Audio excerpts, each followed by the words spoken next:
Just talk about what it's like for you to be back a part of Auburn baseball.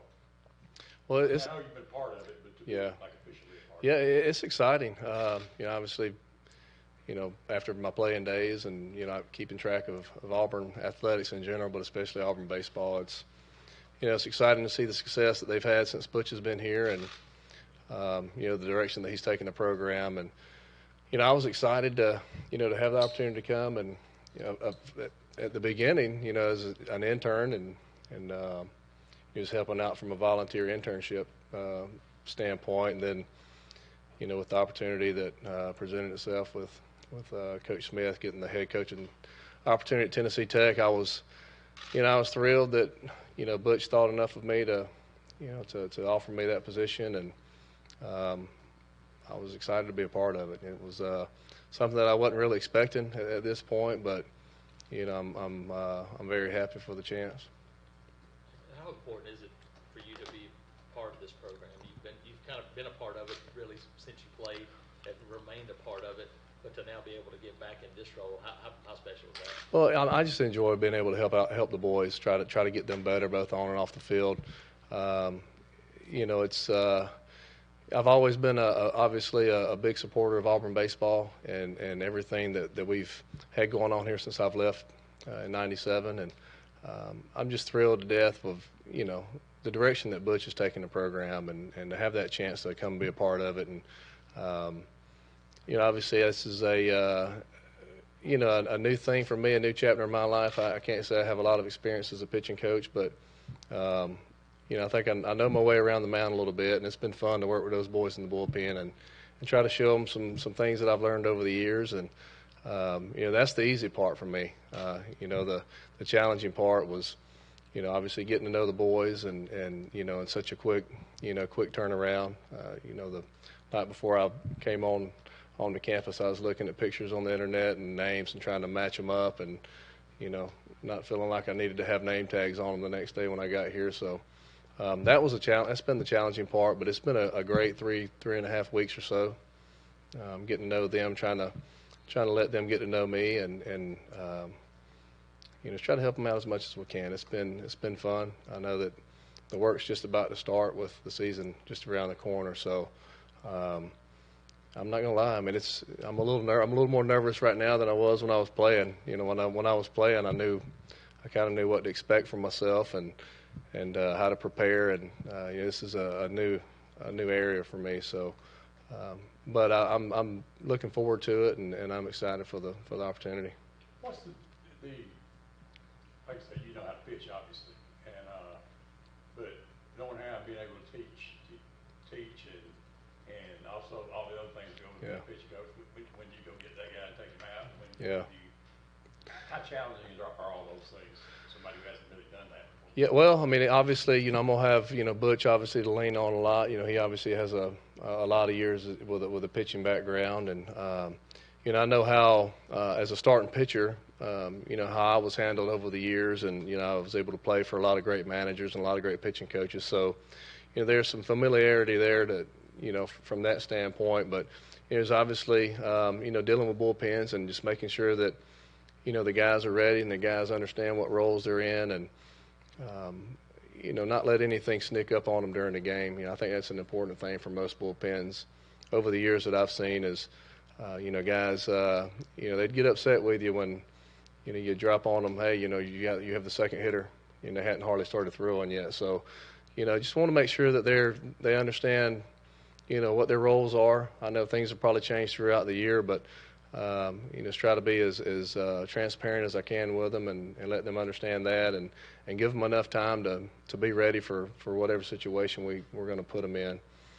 And but it's I'm looking forward to it. It's the game hasn't changed. I mean it's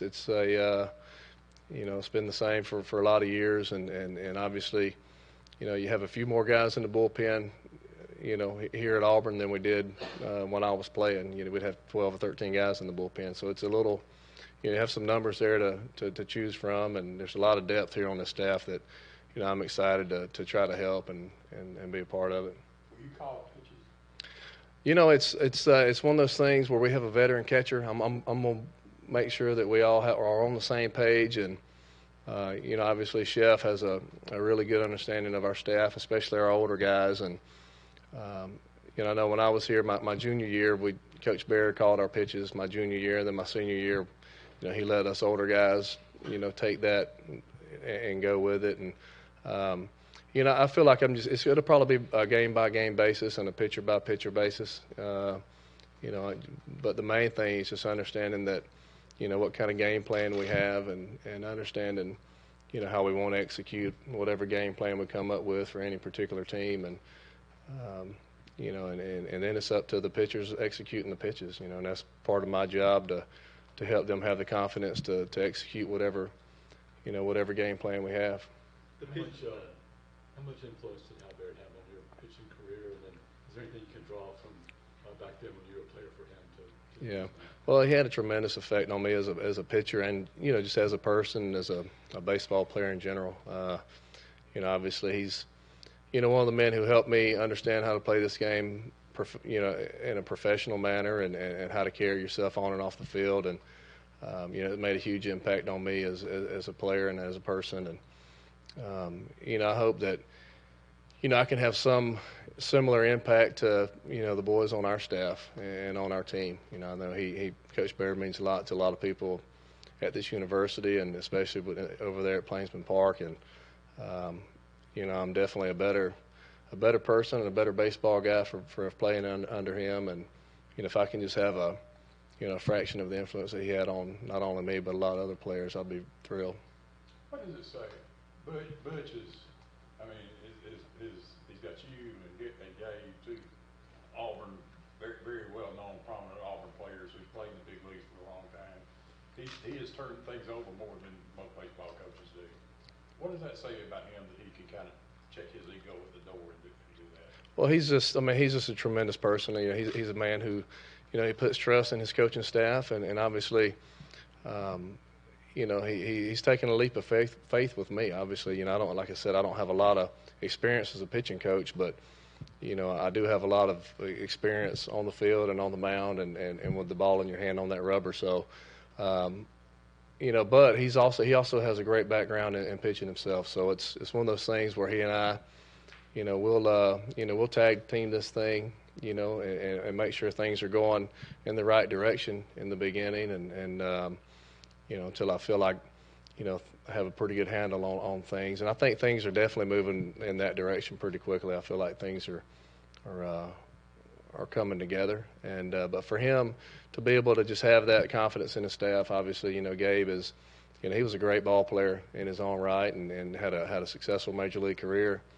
And having, the last 3 or 4 weeks spending with him and just seeing how he is as a coach has been awesome to watch, because I know that he was a great player, but I'm willing to say that he's probably a better coach than he was a player, and he was a great player. So that's been very inspiring for me to see him, and hope that at some point I can take those similar steps to myself being a pitching coach.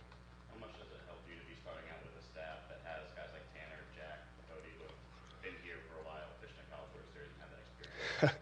Well, guys like that, when they take the mound for you, those days you're going to feel and look like a much better pitching coach than you probably really are. There's a lot of games where, the peanut vendor in the upper deck of a stadium can seem like a really good pitching coach. But, they do. They bring a lot of experience. They bring a lot of talent, a lot of success already up to this point in their career. And, it's been a lot of fun working with them. It's been a lot of fun trying to, see what their strengths are and understanding what they are, and understanding, what some of their weaknesses are that I can help them out with. And, I understand, as a pitching coach and as a former pitcher, there's a lot of, there's not just one way to do it. There's not just one cookie cutter way to be a pitching coach or how to teach pitching. And, I had to reinvent myself 2 or 3 different times throughout my career. So I think having that experience of having to change things and tweak things in my own game, can help, some of these younger players, because they're not all the same. They're different, and a lot of their strengths are different from their teammates. And, I just hope to be able to improve on those strengths and make sure that those strengths are stays their foundation, and whatever their weaknesses are, I can help improve them to try to just let them be overall better pitchers. Was there a common denominator among the pitching coaches you worked with in the big leagues that you thought, hey, I really admire how this guy does that? Things you picked up along the way? Yeah, there was, I had some great pitching coaches. I started with Rick Peterson in Oakland, and then got traded from Oakland to Atlanta, and had spent 1 year with Leo Mazzoni and a lot of years with Roger McDowell, and they were all different, and they were all really good in their own way. Rick was a very cerebral and very biomechanical type of pitching coach. Helped you understand your mechanics and the things that were correct and things that wasn't not necessarily the right way mechanically. And I didn't necessarily know that before I got there. So I was able to understand the different timing things and in my delivery that helped me consistently be a better pitcher out there on a daily basis. And Roger was a guy who was very he was very detailed in his game plans and understanding hitters' strengths and weaknesses from coming up with a game plan before a series. So I've been able to have guys who taught me different ways to be successful on the mound. They're all very important. But obviously, I think one of the main things is being able to come up with a good game plan. Obviously, teach your guys how to make pitches and understand the mechanics and command the strike zone. But also, you need to know what to throw and when to throw it. And I'm not saying, the years I spent in the big leagues, the hitters aren't the same as they are here in the SEC. It's a little different game plan you're going to come up with here. But at the same time, if you can figure that out and have trust and confidence that your pitchers are going to make the pitches in whatever location you want to make them, and I feel like you're going to have a pretty good chance to be successful. How much value is there? I know it's got to be a lot, but if I'm a 19 or 20-year-old kid out there, and here's Tim Hudson who won 200 and how many major league games as a pitcher, that has to give you some instant credibility, doesn't it? Well, I mean, it's I don't know. It's hard to say. I mean, it's I would hope that it would help a little bit. But at the same time, a lot of pitchers, they come in here until you get down in and you dig in with me and understand exactly what we're teaching. I don't know that you'd really appreciate it quite as much as if just looking from the outside looking in. But a lot of these kids nowadays, they probably have no idea who I am. Their parents probably do. Their parents may remember me when I pitched, but a lot of these guys, they might see me as just the old guy in Atlanta who broke his ankle and got carted off the field. But other than that, their parents probably, they understand, my career much better than they did. You talking about your split finger pitch yet? Some of them already have a really good one. I've showed some of the guys some of the grips, and that split grip is one of those pitches where you can either really pick it up and throw it and it'd be good almost instantly, or you're not going to be a split guy. It was a pitch that I picked up pretty fast, and most people who throw a good one, it comes pretty quickly to them. So it's a good pitch because it's not a feel or a pitch. It's a throw it. You throw it to an area and hope it has some downward tilt to it and missing the barrels. Is that the one Coach Baird taught you? Yeah, that was the one I had from when I was here, and it was a pitch that was probably as good or as close to as good the first time I threw it as it was when I was in the big league. So it was definitely a pleasant surprise and a gift for me to help my career get off to a good start. All right, guys. Thank y'all. War Eagle.